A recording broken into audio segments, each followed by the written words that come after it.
I see him make a sudden move towards me. And that's when I see him come from his waistband with that gun. I leaned into my truck to move away and try to grab his hand. By the time I made contact with his hand, I've been shot in the face. Hey gang, John Correa is so proud to be a brand ambassador for Heckler and Koch pistols. They're not a sponsor per se, but they have helped us out so much. The whole team, we just drag our HKs around the country to training, to the ASP conference, and we just know that no matter how poorly we treat them, they're going to go bang whenever we need them to. They're incredibly reliable, and they're a joy to shoot and paddle magazine release. Please visit them at hk-usa.com, hk-usa.com, and tell them the ASP podcast sent you.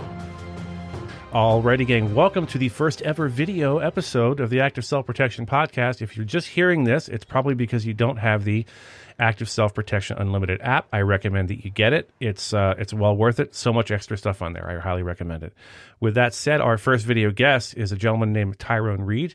He met John Correa and I think maybe Neil at SHOT Show. Is that correct?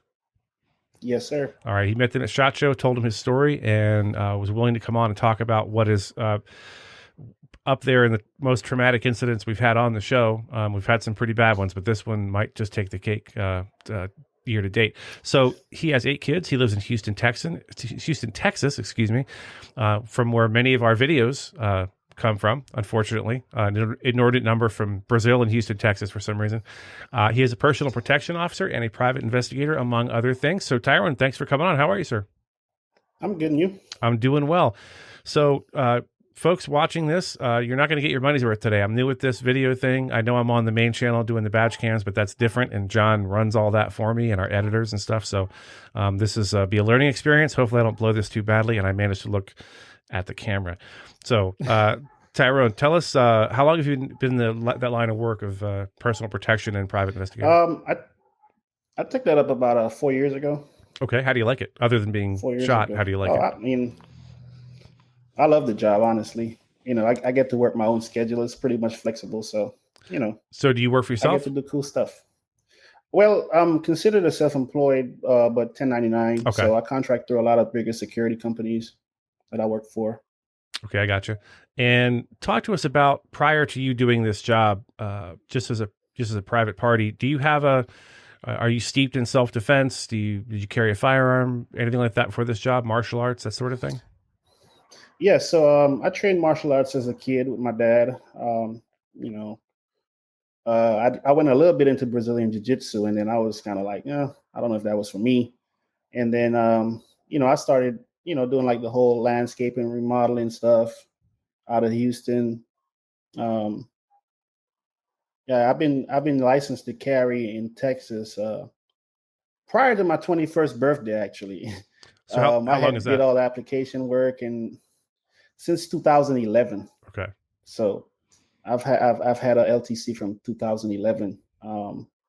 I've trained.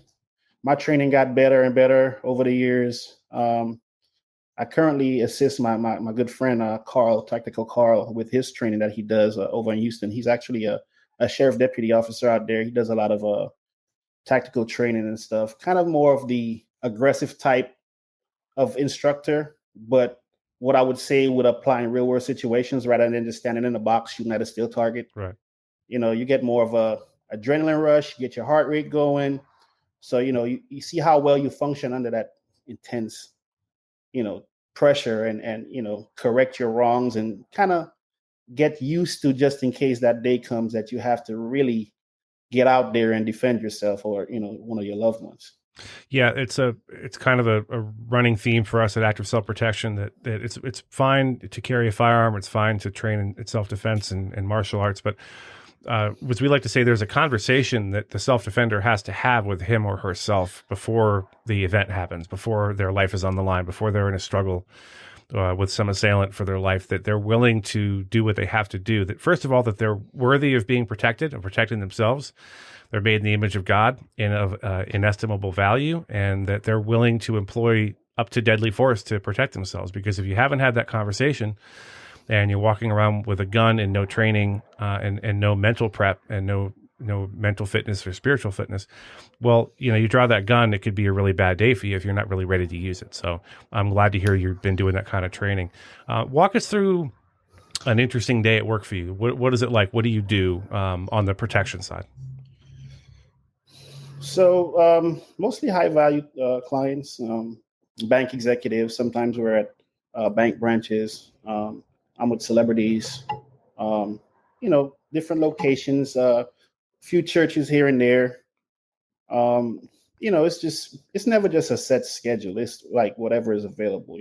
Sometimes you might have, somebody who feels like they need a security officer at their private home because their neighbor done got into it, or it could be to you just escorting some $1 billion investor around the state or the city, different stuff like that. But for the most part, it's been laid back. I haven't had any issues at work or any incidents at work per se. Yeah, so that's always a good thing. I can speak to the schedule part of it. It's not a regular schedule. I've done it a couple times. When I was a federal agent, I worked with the Secret Service, and we would be assigned to, usually it was a candidate or a world leader, depending on the assignment. And I got to New York for the UN General Assembly back in 2018 and was assigned to a world leader, kind of a sort of a dictator type world leader, but we have to protect all of them. And when I found out his age, and what his schedule was going to be like, I requested the night shift immediately because I knew he was very old. He would be in by 7 p.m. and wouldn't be going anywhere, and I wouldn't have to drive him through rush hour traffic in Manhattan. So, but one night all of a sudden he has to go meet with some other world leader, and I've got to now, at the spur of the moment, I've got to figure out a police escort and the limo and everything else. So, yeah, it's definitely a different kind of work. So, walk us through the event in question. I really don't know much. You talked to John and I guess Neil at Chacho about it, but I have seen pictures and videos of the aftermath, and it is absolutely brutal. So just kind of walk us through who this person was. You don't have to name names. That's up to you. And what led to you ending up in this situation? So this was a friend of mine, a real close friend, I would say, someone that was at my house around my kids. At one point in time, he actually lived with me. He was more of a musical artist. He was into his rapping and doing his music, and I saw a potential in him, and I started investing my own money. Coming to California, trying to connect the dots with a few of the the people that I know out here that's in that industry, and just positive stuff. Really, it was never any issues between me and the guy initially. And it came down to him having a car for sale. I was trying to get my little sister a car, and I paid for the car. I was out in California, and I told him when I get back, I'll have the car picked up. He said, well, it needs to be moved right now. I said, okay, I'll figure it out. I called a tow truck, sent them over there. They got over there. They said the car wasn't there. Called him, hadn't heard from him. Found out he ended up selling the car to somebody else and still taking money from me for the car. Oh boy. So, it was kind of a backdoor deal where he got double paid for the vehicle, essentially. It wasn't much of a big issue, but, I hadn't seen him for a while. Heard he was going through whatever he was going through. Him and we wasn't in steady contact with each other. And I happened to know a few of his family members. So that day, it was just a normal day. I went to the range. I had 3 guns with me that day. I had my EDC, which I usually carry, which is a Glock 31 or 357 SIG. Mm-hmm. I took my FN 5.7 with me that I had a dead air mass suppressor attached to. Had that in the truck with me, and also I had a 300 Blackout pistol that I had built. I had just installed one of those Rebry triggers, one of them triggers that are a big deal right now. They're quote unquote fully automatic. Mm-hmm. And, on the way home, I spoke to my cousin about needing some help with a project that I had coming up to redo a patio for someone. And he said, hey, go holler at such and such, which happened to be his cousin. So I say, I'm glad that you said that. I'm going to go over there and go talk to him, see if they want to give me a hand with that. And I pulled up to the house, normal. My cousin and I were on the phone. And I honked the horn in my truck. I'm sitting in my truck. I honked the horn in my truck. And out he comes from the house. So he walks up to my truck, and I roll the window down, and he realizes it's me. I'm like, hey, what's going on, man? What's up with my money? It was just like, man, I don't have it right now, but I'll get it to you when I get paid. All right, cool. So his cousin comes out, and then we start talking, and his cousin like, I heard you said that he owed you some money. I said, yeah, I bought that car from him, and he never delivered on me receiving the car. He ended up sending it to somebody else. So that cousin, I explained to him, hey, I got a project coming up. I'm gonna need his help, and he's like, cool, just let me know. We'll work it out. So when that took place, the whole situation turned from a calm, cool situation to start getting hostile. He's like, F this guy, don't give him no money. His cousin is telling him like, bro, chill out. You're not like that. He's going to call another family member to get me the money. So his cousin calls one of their other family members, and he said he only has a few $100s to drop it off. We'll figure it out. Cool, no problem. So you're not pressing him at this point? At this point, say that again? You're not really pressing him at this point for the money. You're just bringing it up. No, at this point, it wasn't, it was, yeah, right. So at one point, I get out of I open the door to my truck. I drive a Ram 1500, a Rebel. So, I have a pretty big truck. Mm-hmm. So at one point I'm standing in the door of my truck, just kind of leaning against my door, but with my back facing the inside.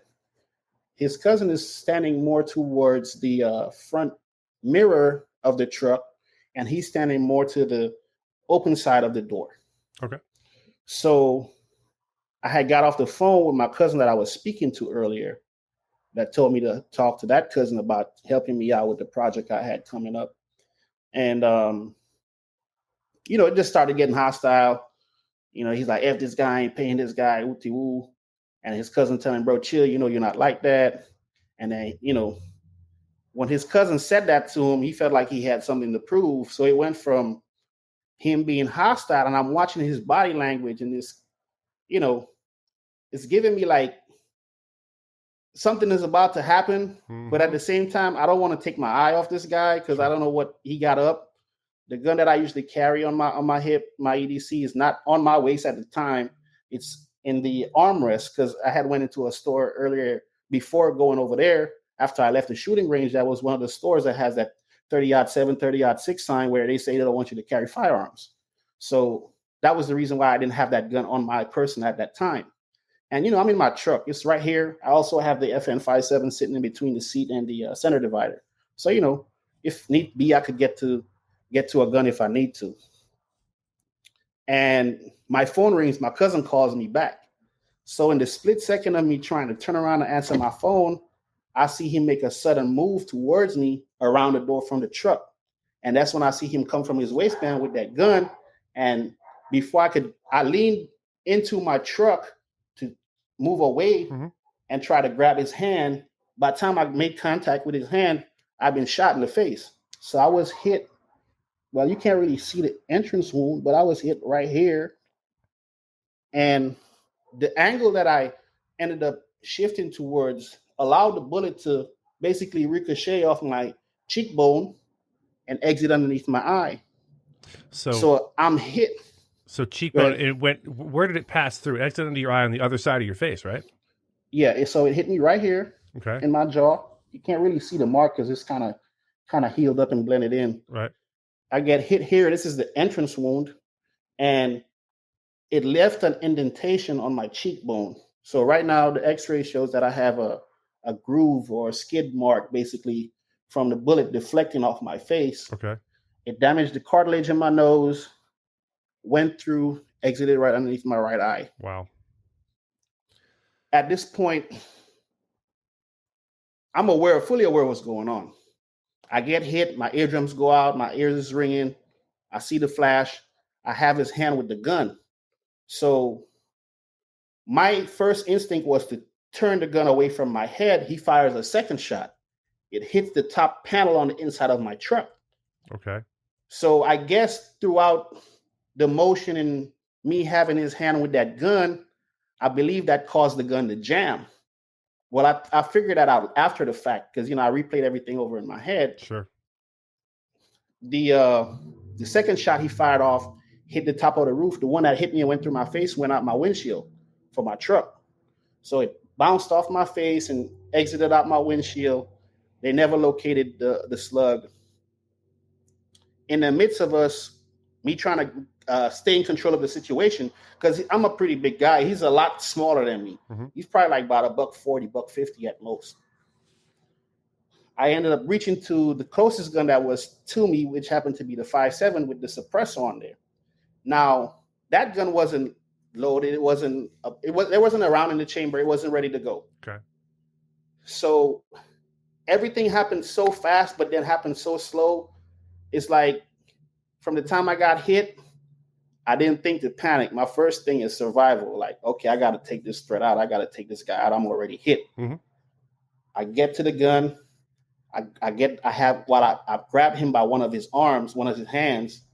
And at first I go to push the gun forward to get him off me. And in my mind, I'm like, damn, this gun is not loaded.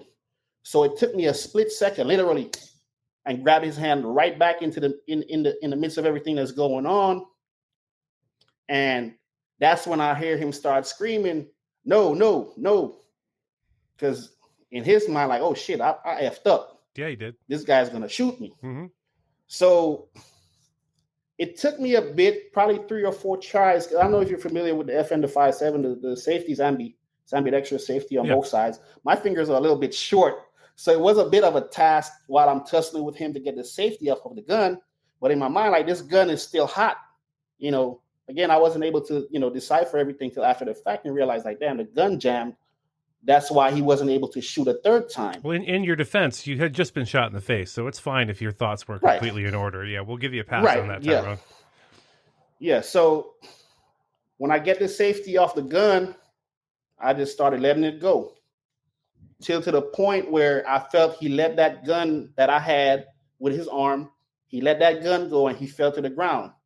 Now, in the midst of all of this happening, I'm hitting the face. I turn around, I draw it on his cousin. He's like, man, I didn't know he was going to do that. I didn't know he was going to do that. We ain't got nothing to do with it. Mm-hmm. I turn around. He has another cousin who was running outside. So in the midst of him running outside, I draw on him too. He's like, no, man, I ain't got nothing to do with that. I say, call 911, get this man an ambulance. So I walk around the back of my truck from the driver's side around to the passenger side and try to grab my phone. Because in the scuffle, when I had just tried to pick my phone up, my phone ended up falling over on the other side. Mm-hmm. So I got to my phone. I still have the gun in hand. I'm shot in the face. I'm bleeding. Can't hear out of one ear. I'm discombobulated. I call 911. I say, hey, I just been shot. I shot to this cousin. I say, what's the address over here? He gave me the address. I said, I just got shot. Got a man down over here. He needs an ambulance. They say, stay where you are. We're going to send help. I said, no, I'm not staying here. I'm already shot. I'm injured.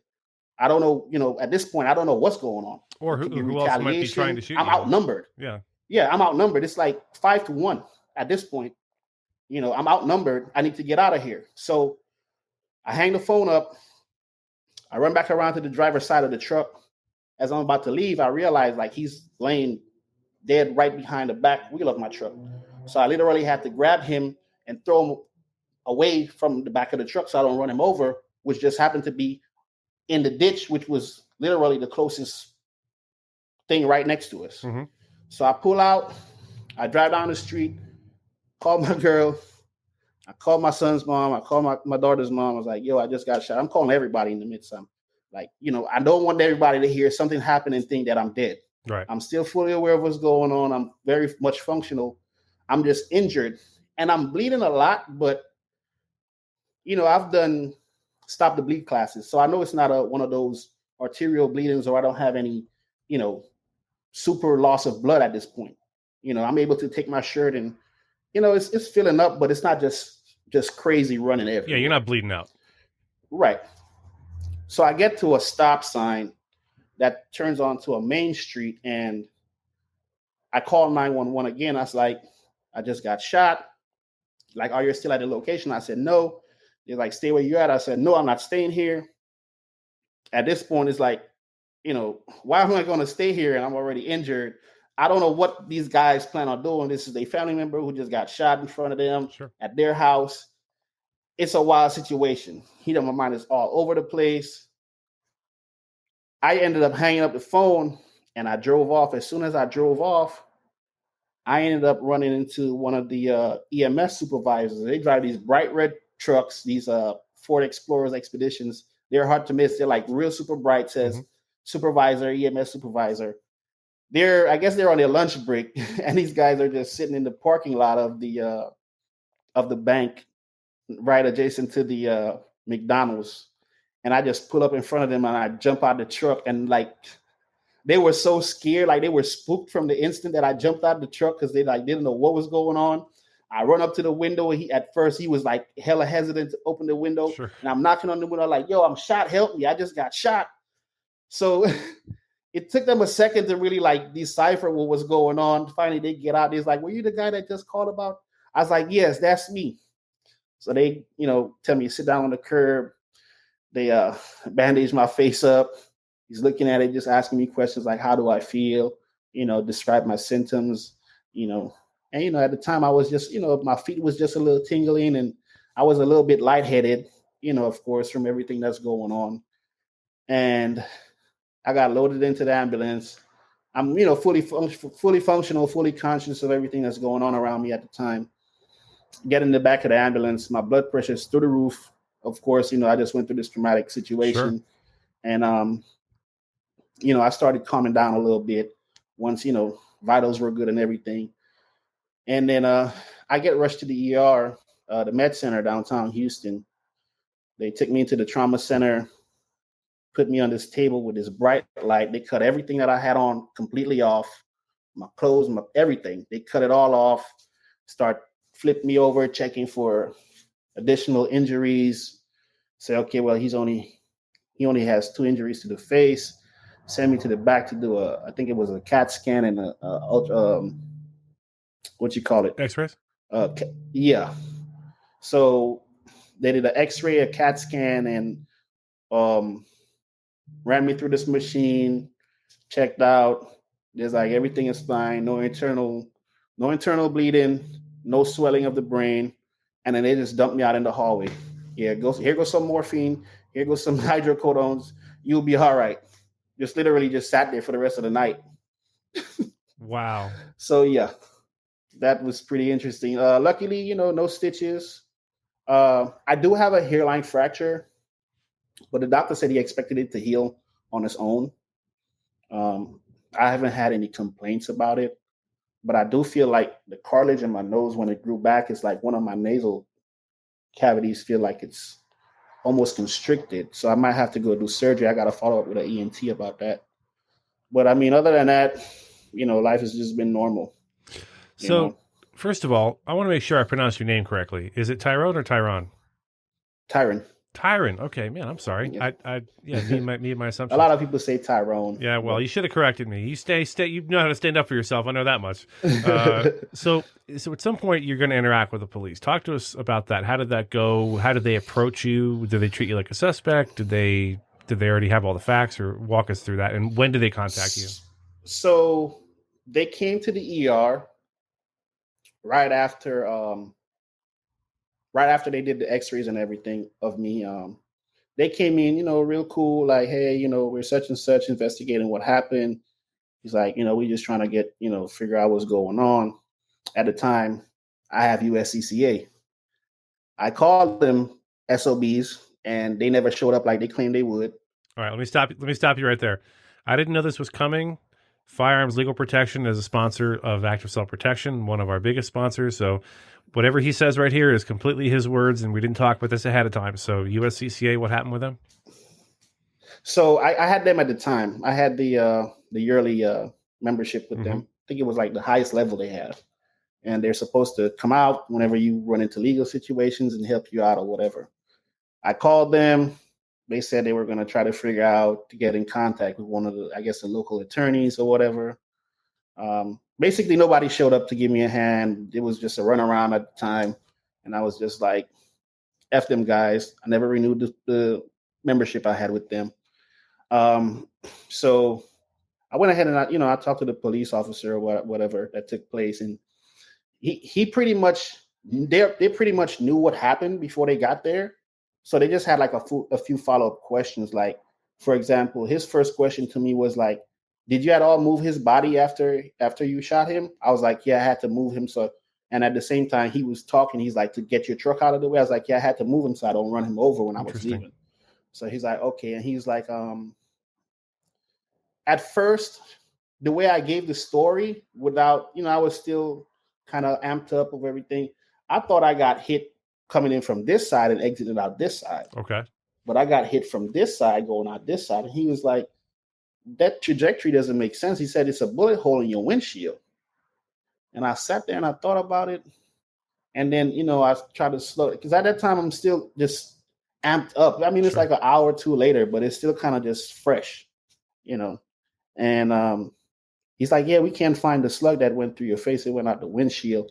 And then he was like, there's another bullet hole in your roof, in your panel of your truck.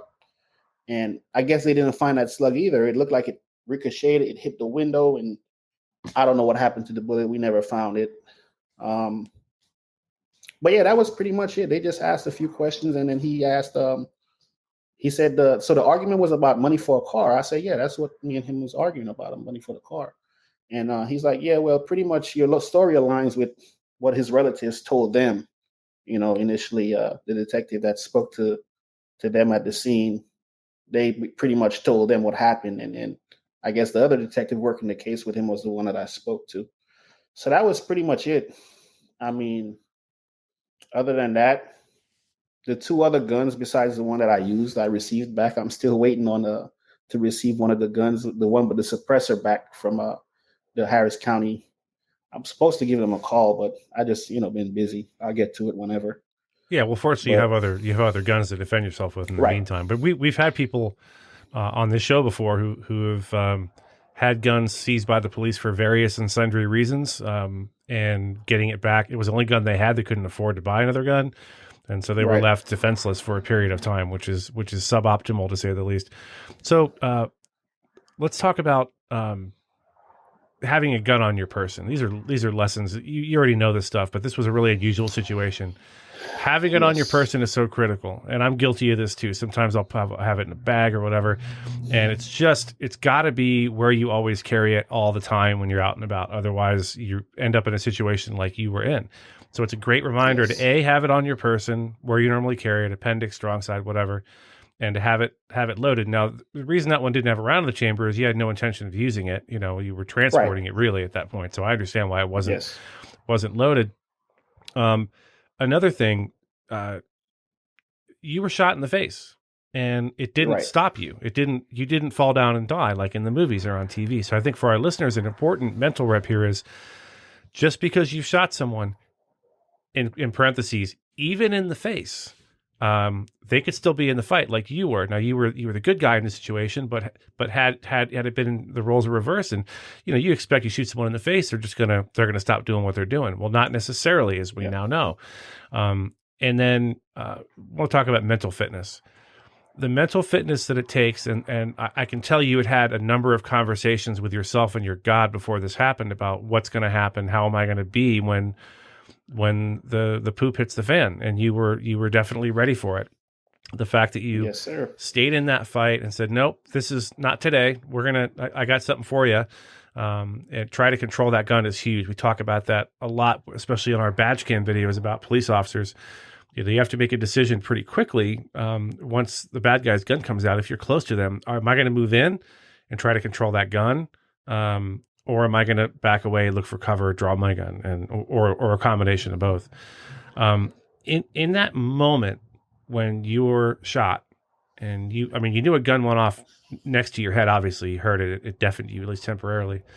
In that moment that you were now holding on to his gun and not knowing it's out of battery, what's going through your head in that exact moment? Because I can imagine it's like, well, I need to get something done here. This is not going well. Did you know you were shot initially?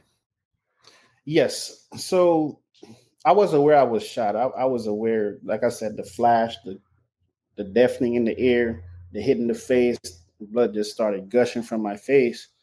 And, it didn't take me much time mentally for me to prepare myself to get out of the situation. Because one, I'm stuck in between a door of a truck. I can't run away from this fight. Right. Get shot in the back of the head.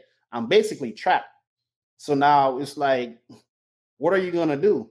And then, it's funny because my friend, Tactical Carl, that I train with, his voice went off in my head. Like, he has a saying, "Mother, are you trying to die?" Yeah. Like, that's the first thing that literally went off in my head. Like, no, you got to get out of the situation. You got to fight. So, mentally I was prepared for it because, like, the training that we do and what I go through with him is kind of like, it replicates real life situations.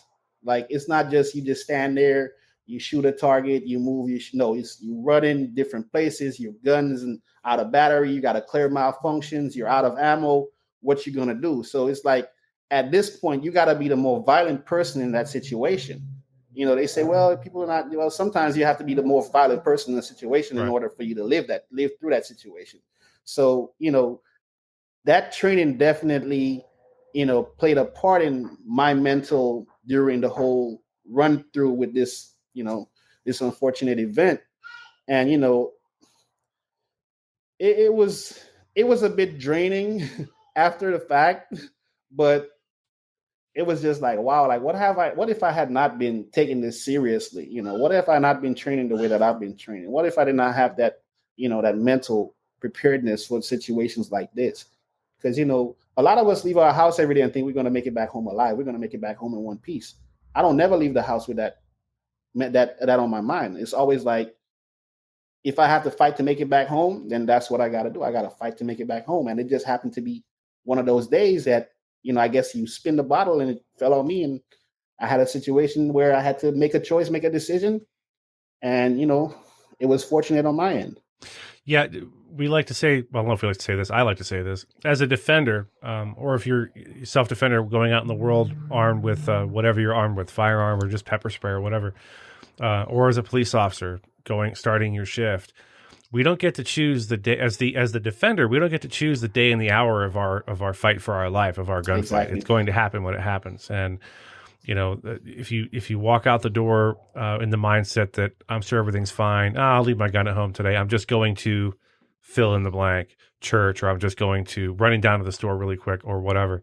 I don't recommend it, because you didn't see this coming when you started your day. You didn't even know you're going to see this guy. Never mind have this situation happen. It's remarkable to me, frankly, that his family members, maybe they didn't like him very much, but the fact that they just told the truth to the investigating entity there was pretty impressive. And I think the point behind that is, had they been like, oh yeah, he rolled up and he started shooting at our cousin or whatever, the detectives don't know without videotape or whatever. They have to go on the evidence and what they're told. So it could have been much, much worse. I'm sorry that your carry insurance wasn't there for you. Those are my guess words, not mine. I assume no liability for his statements, but that sucks. Is there a news story or something you could shoot me? I meant to ask, like a local news story you could send me that I could post, because I'm sure our listeners would like to read the news story along with your discussion of the events. I will send that link over to you. Perfect. So, folks at home, what do we take from this? Quite a few things. Have your gun on you. Have it where you normally carry it. Have it loaded, and have one in the chamber. John, at the NRA meeting this year, one of his classes was lessons learned from breaking down some insane number of gunfights that he's broken down on video. And the examples of people thinking they'll have time to chamber around. This is not our guests, by the way. We're excluding him from this. It wasn't his carry gun. He wasn't expecting to use it. But even if you're carrying where you normally carry appendix, and you think you're going to have time to draw it and chamber around, think again, because that can go very, very wrong. Is there anything you wanted to add before we part ways, sir? I don't want to leave anything out. No, that's pretty much it. Just be prepared. Train. Keep that gun on you at all times. And just sometimes you got to be the bigger guy in the situation, and you got to pull up your big boy pants if you want to. You got to fight, make it home. Right. Unfortunately, that's just the world we live in right now. People try to use violence as a way to, I don't know, get through whatever they're going through, and it's tough, man. Well, I never saw that coming from somebody that I was close with, it, like him, this guy, it's yeah, it kind of blew me. And the craziest part about this story, the gun he shot me with, I bought him that gun. That's the craziest part about the story. The gun that he shot me with, I paid for that gun for him for his birthday 2 years prior. So I now have another question. Was this individual prone to violence? I mean, I don't think if you wouldn't have bought him a gun if you thought he was. Honestly, was he under the influence of something that day, or what do you think caused him to do what he did? I believe from what I heard after the fact, he started hanging with the wrong crowd and taking pills and whatever. And from what I heard from a source, his toxicology report was not too, favorable to him. Okay. I don't really want to dive into that because I haven't seen it myself, but it's hearsay. But from what I heard, Okay. But yeah, that 45 really almost took my whole face off. It left an impression, literally. I thought at first my jaw was broken. Yeah. It was so much inflammation and swelling from the gunshot, like I could barely move my mouth. Like if you look at the video that I sent you the link to, like I'm talking, but it's like my mouth is not really much moving. Right. And yeah, that just, you just got to be prepared for that day if it happens to be you. That's all I can say. Train. Absolutely. Again, thank you for reaching out. Thanks for letting John know and coming on the show. We really appreciate it. And our listeners and viewers, now I can say viewers, our viewers appreciate you sharing your story. You've given a whole bunch of people a huge mental rep now that they can be a little bit more ready if, God forbid, something happens to them and comes their way. Yes, sir. Thank you again. Alrighty, gang, it is that time once again. Well, it's the first time for the video podcast of the Gutowski Files starring Stephen Gutowski. He is the founder of TheReload.com and the host of the weekly Reload podcast. Sir, how are you? I'm doing well. How are you? I'm doing okay. People can finally see your handsome mug in your lovely studio. Much nicer than mine. We're working on it. We'll get there eventually. I don't have depth of field. I have a couple shirts behind me. We're doing what we can, but that will improve with time. Speaking of the podcast, nice shirts though. Yes, thank you. Who was on your podcast this week? This week we had Mark W. Smith, who's an author and a Second Amendment scholar. He came on to talk about the Supreme Court and the direction they seem to be heading on assault weapons bans. So that's pretty interesting stuff and a little bit complicated. So we needed to have somebody on who could really get in the weeds of Supreme Court procedure. Very good. We say this all the time, but we here at the Active Self-Protection podcast and over at the Gutowski Files genuinely prefer a long-form format. We can actually dive deep into incidents and dive deep into stories and get the stuff you're not going to get on a 3-minute segment on cable news or anywhere else for that matter. So this week, we are discussing an article over at The Reload about Governor DeSantis of Florida signing a bill into law that bans banks from dropping gun businesses. And I don't know if that means just like gun shops or if it means any industry or company related to firearms. So Stephen, tell us about what's going on in Florida. Yeah, it means the latter. And effectively it means that you can still drop a gun business for business reasons, but you can't drop them because they're in the industry of dealing firearms. Is sort of the idea behind this law. You can't deny somebody a loan or a bank account because they sell firearms, they're licensed to sell firearms, or because they own firearms is another aspect to this.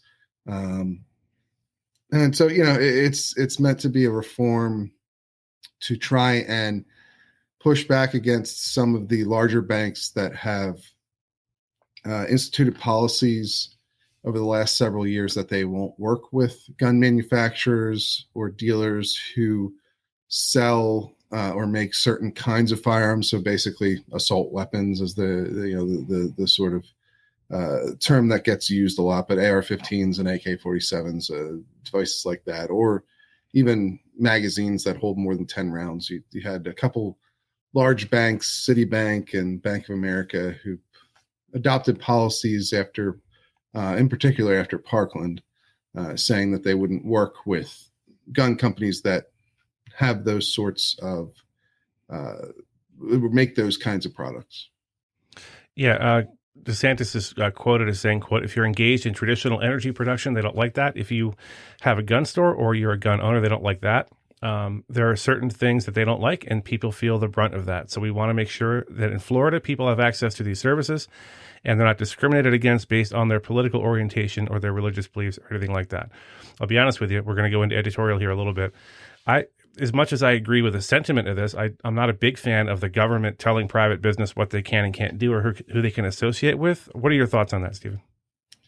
Yeah, so that's obviously one point of contention here with this sort of policy. I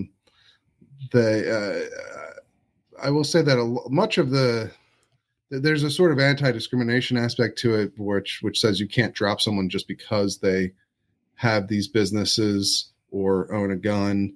And I think the more relevant bit, because there aren't a lot of banks that just won't do business with you because you're a gun owner, at least not that say that publicly, right? But the bigger deal is trying to go after these larger banks by denying them state business. So Texas had already done this just recently, where they said, if you won't do business, if you won't bank with, major gun manufacturers like Smith & Wesson or Colt or SIG or whoever that make AR-15s and other firearms that, some bank executives don't like, well, then we won't let you underwrite bonds for the state of Texas or the state of Florida. So you're sort of denying these very large government contracts to them, which is probably the more effective part of this. Texas has already pushed Citibank out of business in their municipal bond market, which is like a several billion-dollar market. So that's maybe a little bit less controversial use of government power, because it's about the state deciding who to do business with rather than instituting bans on certain kinds of business practices. But obviously there's still a sort of aspect of the government using its largesse or its power to tell a private business how to operate, which is something that has traditionally been frowned upon by a lot of fiscal conservatives, but has recently become more popular in the Republican Party. And it's sort of, as you can tell in that quote from DeSantis, it's not just about guns. In this case, he's sort of going after what they call ESG investing, which is sort of like a socially conscious sort of left-wing type of investing, which he's gotten in fights with Disney. Obviously, is the biggest one over other issues. Some of the education bills that he's put forward, and so it's sort of part of his MO, part of DeSantis's brand now is using the government in this way to try and affect the change that he wants. Yeah, the converse of that. And I think what I'm trying to say is I crave and desire consistency in all things, especially political things.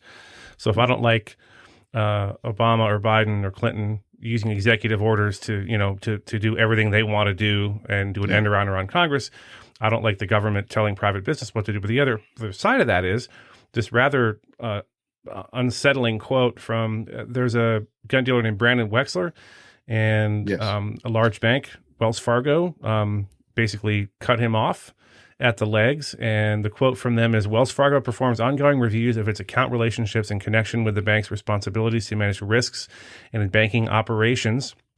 The bank said in a letter to Mr. Wexler, we recently reviewed your account relationship, and as a result of this review, we'll be closing your above referenced accounts. And in the follow-up letter, what is the word they used here? Based on our analysis of risk associated with this customer, we made a decision to close the account, said Jennifer A. Langan, head of communications. Our decision is not based on the industry. Well, then what is it based on? I don't really understand what that's supposed to mean. It was rather odd language. Yeah, so this was another significant issue that was brought up in backing this law, right, was this case with Brandon Wexler and Wex Gunworks in Delray Beach, Florida, where the Reload actually broke this story a couple months back. And the claim is that Wells Fargo dropped this gun dealer, this licensed gun dealer. He's licensed by the federal government. He operates a gun store. He's a professional firefighter as well. Doesn't have any criminal proceedings against him and no sort of other concerns that he's aware of, at least.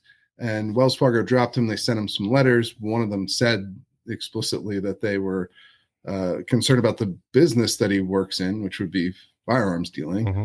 and that was a reputational risk for the bank. And then these reform letters that were sent out when he had his business account canceled and his personal account canceled on his business line of credit.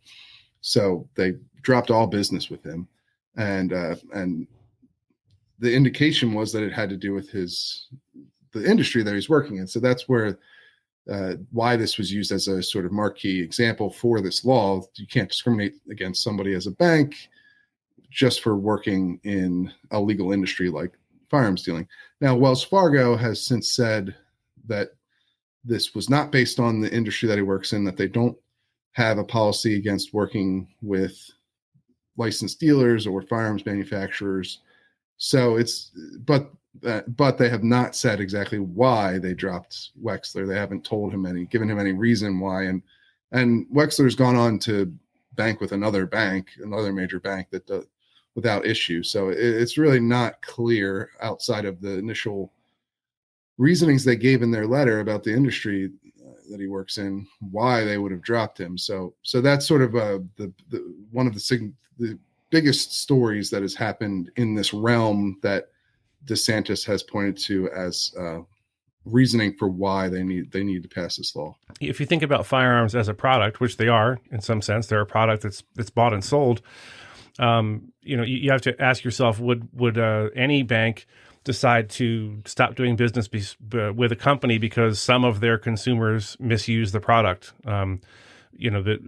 Shooting up a school or shooting up a business is clearly misusing the product. It's not what it's intended for. It's intended for self-defense or for hunting or whatever. So I'm sure they do business with car companies. I'm sure they do business with knife companies. Even Ginsu needs a bank to deposit all those millions of dollars they're making.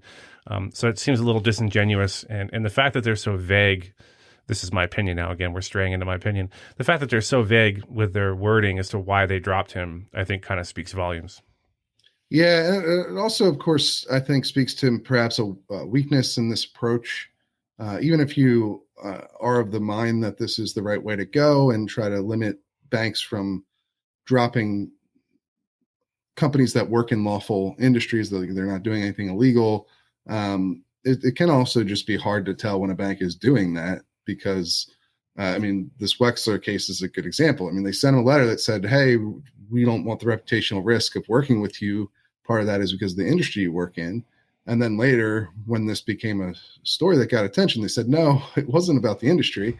It was undisclosed reasons we can't tell you for more or less privacy reasons. But they also wouldn't tell Wexler, the person that they claim to be concerned, that has concerns.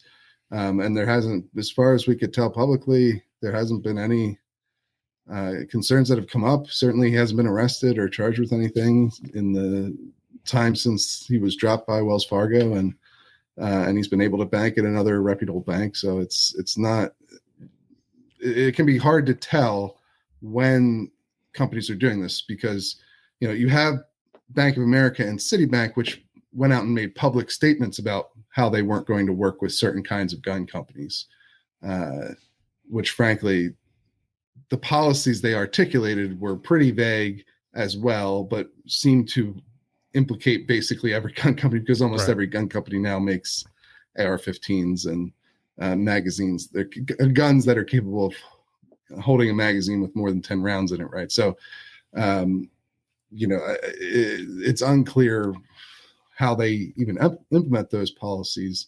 And they've tried to claim that they're in compliance with the Texas law that bans them from accessing government bond markets if they have these policies. But the attorney general down there said that Citibank isn't complying because they have this policy. So it can be pretty, you can get in the weeds. It can be very vague, and a bank can deny a gun company, a gun store's business without explicitly saying that they're doing it because it's a gun business, right?